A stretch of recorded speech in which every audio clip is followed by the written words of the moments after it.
PSD, Partido Social Democrático, enquanto isso, lança, nessa segunda-feira, 16, uma campanha com 5 vídeos de 30 segundos que serão veiculados na TV aberta de São Paulo até o dia 27 para reforçar a aliança com o governador Tarcísio de Freitas. Vocês estão vendo aí algumas imagens na tela. Enquanto as imagens mostram Tarcísio participando de eventos públicos, bem como de inaugurações e vistorias de obras, a narração exalta a parceria entre o partido, PSD, repito, e o governador. Outras mensagens aparecem na tela, como, por exemplo, mais de 1.000 quilômetros de estradas rurais recuperadas, 600 milhões em crédito para o agro, 2 bilhões para impulsionar o turismo. O cronograma da campanha prevê 6 dias de veiculação, hoje, 16, 18, 20, 23, 25 e 27 de junho, sendo 10 inserções nos dias 20 e 25 e 5 nos demais. Além dos vídeos focados na figura de Tarcísio, o PSD também lança outros 2 voltados para as mulheres. Ainda assim, a parceria com o governador é exaltada. A senadora Mara Gabrilli, inclusive, apresenta ali um desses vídeos. O presidente nacional do PSD, Gilberto Kassab, atual secretário de Governo e Relações Institucionais de São Paulo, portanto integrante do governo Tarcísio de Freitas, tem reiterado que Tarcísio é candidato à reeleição, mas que o partido apoiará o governador caso ele dispute a presidência da República. E eu relembro que o PSD integra a base do presidente Lula, do PT, com o comando de 3 ministérios. Aí as pessoas, mas peraí, Felipe, como é que isso é possível? Isso é centrão.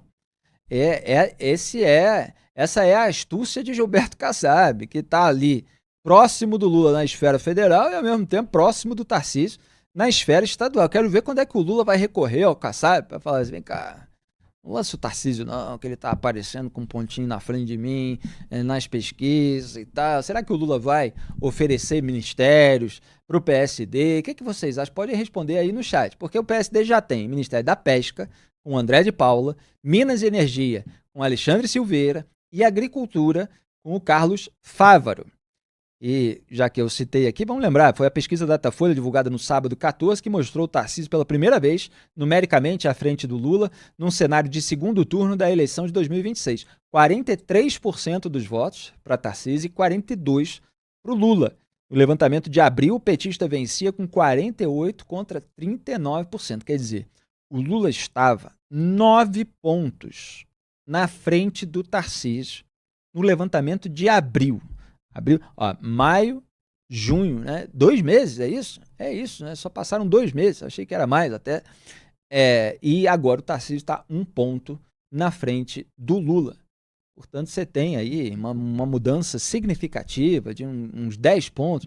Quer dizer, o Lula está se desgastando cada vez mais e o Tarcísio está se tornando mais conhecido. O Tarcísio não é tão conhecido nacionalmente, ele vai precisar passar por essas etapas sem absorver a rejeição que o Jair Bolsonaro tem. E essa é a maior chance que ele pode ter para derrotar o Lula. Ricardo Kertzmann, o que você destaca? Tem aquela brincadeira, que os petistas fazem de faz o L, os bolsonaristas, faz a arminha. O que parece, o Kassab fez o T, e fez o T com gosto. Felipe, se há alguns meses a história, o plano A, que se dizia a respeito do PSD era lançar uma candidatura própria com o Ratinho Júnior, que naquela época já aparecia com um bom percentual em nível nacional, esse cenário pode de fato ir adiante, porque o Ratinho Júnior, na última pesquisa Quest, ele apareceu numericamente empatado com o Lula em eventual segundo turno. O plano A, voltando à ideia que eu estava desenvolvendo a respeito do PSD, que poderia ir com o Ratinho Júnior, para a disputa nacional, mantendo o apoio ao Kassab, ao Tarcísio em São Paulo, desde que o Kassab fosse compor a chapa com o Tarcísio. O Tarcísio sairia à reeleição, o Kassab ficaria como seu vice, para em 2030, quando o Tarcísio fosse disputar a presidência, o Kassab assumiria o governo do Estado. Esse era o plano A que se discutia e se falava há alguns meses.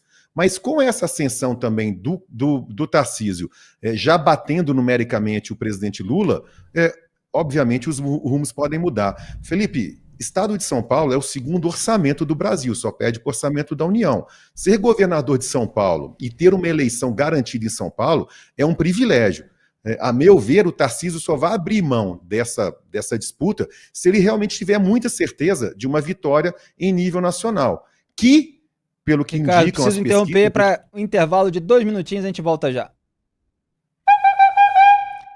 Muito bem, daqui a pouco o Ricardo termina aí a sua análise a respeito dessa eventual candidatura do Tarcísio de Freitas à presidência. A gente colocou ali a questão mais cedo, Tarcísio já virou o candidato a presidente do PSD, lembrando que o Ratinho Júnior, governador do Paraná, é do PSD também, do Gilberto Kassab, o Tarcísio é do Republicanos.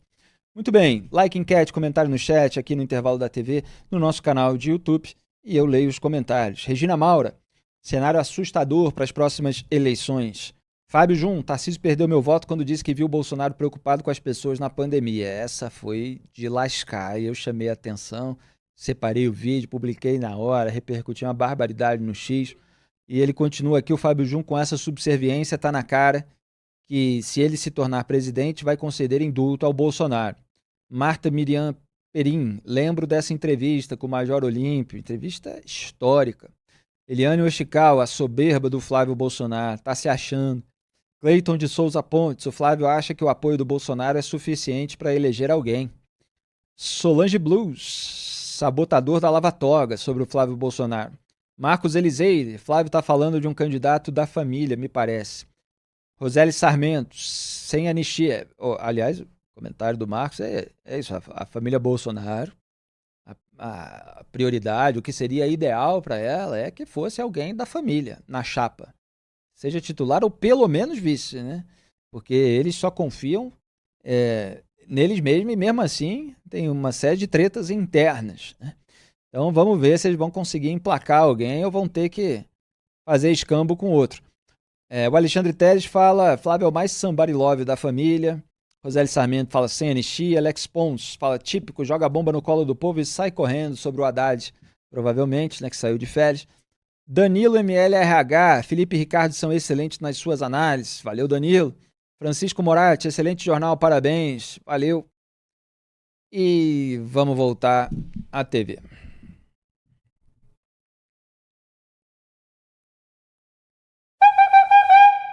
Salve, salve, de volta com o Papo Antagonista na TV BMC para o último bloco do nosso programa, sempre transmitido simultaneamente no canal de YouTube de O Antagonista.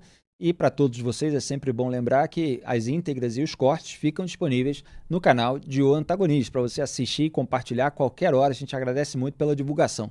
Ricardo Kertzmann estava concluindo a sua análise a respeito do Tarcísio de Freitas, dessa campanha do PSD reforçando a parceria com o governador de São Paulo, que é do Republicanos, e eu só reforço que o Ratinho Júnior, governador do Paraná, é do PSD também. E mesmo assim o PSD está reforçando aí essa aliança com o Tarcísio. O que você conclui, Ricardo? Fica à vontade. É que nesse sentido, Felipe, se o cenário se mantiver do jeito que está, com o Lula declinando e o Tarcísio subindo, muito provavelmente o Ratinho ele não vai poder ser candidato, não. O PSD deve caminhar com o Tarcísio. Muito bem, quem viver verá, e verá aqui em O Antagonista que a gente está fazendo todo o trabalho necessário para chegar voando no ano eleitoral, um ano em que as pessoas vão precisar de informação confiável, sem viés, sem essa distorção que muitas vezes a gente vê em determinados veículos, puxando sardinha para um lado, para o outro. Aqui a gente vai mostrar as coisas como elas são e vai lembrar o histórico de cada candidato, como a gente sempre faz em período eleitoral.